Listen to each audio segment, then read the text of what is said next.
Hello and welcome back to Polycrub Diaries. These lemons are looking absolutely fantastic. I'm really looking forward to using some of those in my cooking because I'm sure they'll taste much better than anything from the supermarket. The postie has just been. What I've got here are some natural rubber seed trays. And those have come from a company called Plastic Free Gardening. So they're similar to, the plastic seed pods you can get, but these ones, you can use them year after year rather than throwing your plastic in the bin. I've also got a bigger one here. So I've got a 20 cell tray and I've got a 30 cell tray. So I think maybe on this side I'll maybe put like the courgette and the pumpkin, which tend to be, quite big. And here would just be for kale and Swiss chard and other things like that. I've not used these before, but what they are small pellets of peat. And you soak them in water for 5 minutes and they expand. And then they give you a wee thing for planting your seeds into. So this is what they look like in the flesh. Got some water here, and I'm just going to 2, 3, 4, 5, 6. Press them all down in there, and come back in 5 minutes. So that's been 5 minutes, and it's quite hard to see because of the reflection here. But there are some bubbles coming out of them and they are starting to expand in size. So we'll just give those a wee bit longer. I have some spring onion, white Lisbon seeds that I'm going to plant in here. So there's quite a bit of space until the next wee trough. So I think this would be a good spot for them. Roughly sprinkle these over.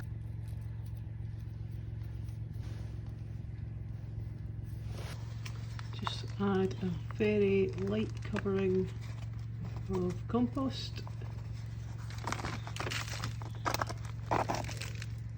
and the same up on this one.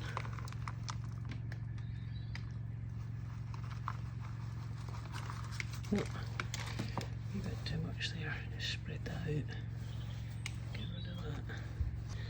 Put my tags in, I think I'll just put it there instead. Same up here, spring. So we'll just give those a wee water in. Oh wow, what a difference. So I'm just going to set the plugs in here.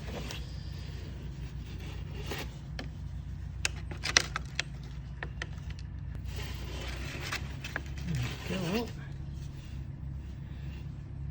I did have to add a wee bit of water to the tub because they've nearly absorbed it all. These are my goji berry seeds. They're from the berry family and they're a hardy perennial and they will grow 90 to 1.2 metres. So saying germination can be very slow as these are perennial plants, not annuals. The goji seeds are very, very small, as you can see. I don't know what I was expecting, but I wasn't expecting them to be as small as that. Here I've got mushroom compost mixed with just a general purpose compost. So we have to pop these in. So I'm going to go for 1, 2, 3 in each pot.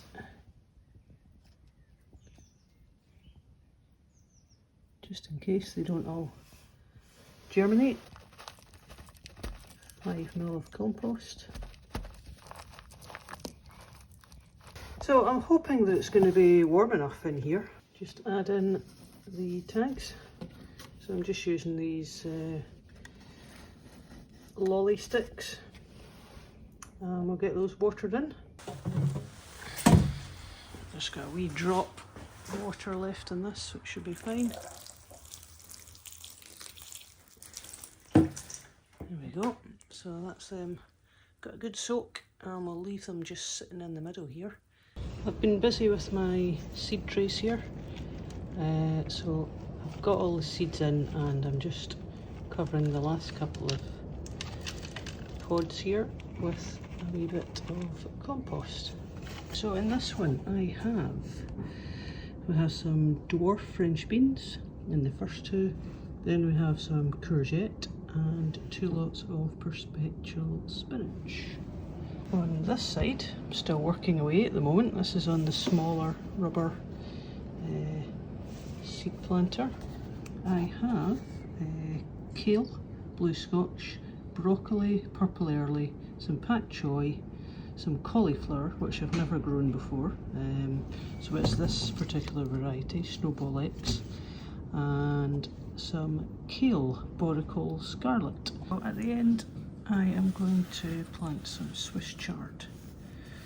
It is absolutely delicious. It's a wee bit like spinach. To give you an idea what the Swiss chard looks like, this is the white Swiss chard here. You see the white stalks. Here we have the red Swiss chard. It's a very vivid red, and at the moment I don't actually have any yellow growing, but it is my favourite. And I'll just cover them with a little bit of soil here just to finish. So I'll give these 2 seed planters a bit of a water in. We've got this tray, so that will retain any water that comes out the bottom. And I'll get my seed pots on. Oh, a bit bendy. There we go. The other one, it's quite